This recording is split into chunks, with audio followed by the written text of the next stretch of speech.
am Muttalis Monisha from Section B, Department of English. Today we are going to see about liberalization.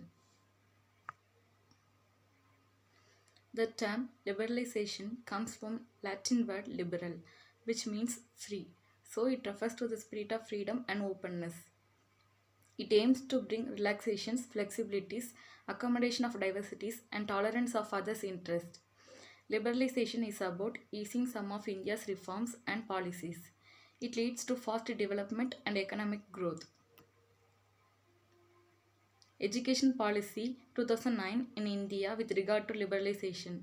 According to the Article 25 of the Companies Registration Act, educational institutions in India can be set up only by trust, societies, and charitable companies. It allowed nearly 150 foreign institutions to offer courses with India, where a part of the course will be done in India and the rest will be done in abroad. Need and importance. Though India is economically liberal, the education system is not liberal. Education in education, liberalization is important because it promotes innovation, diversities, and access to quality education. Liberalization also encourages competition among educational institutions, leading to improvement in curriculum, infrastructure, and overall quality of education. Impact of liberalization. Positive impact. It facilitates research-based career for both teachers and students, expand supply which is in shortage. It leads to competition among educational institutions. Education sector can become a large chunk of economic source. Liberalization offers students an option of studying close to home. It can save India's immense capital.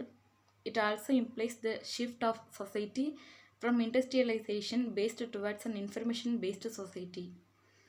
It also curbs brain drain, which is also a nation's loss. Negative impact. The international higher education is largely an unregulated market.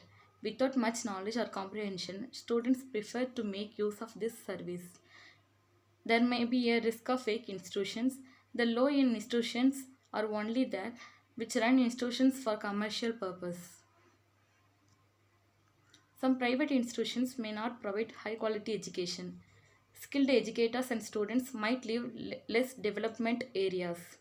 Low-quality institutions may offer degrees without ensuring academic rigor. Local institutes which have limited capital will not be able to survive, rendering many jobless.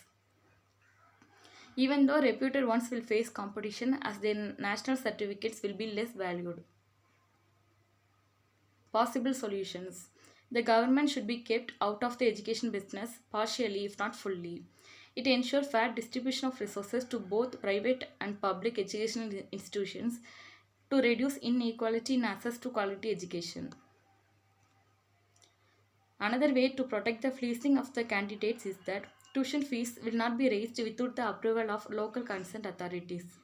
Priority should be given to those students, institutions which have been accredited in their country of origin.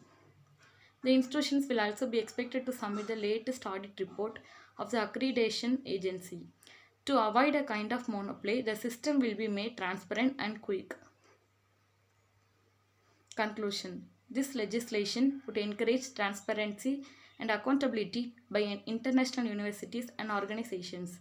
The same can also be said of all Indian colleges and organizations, public or private. India wants to enhance the standard of secondary education, accessibility and affordability. It can be achieved through effective liberalizations on the education system.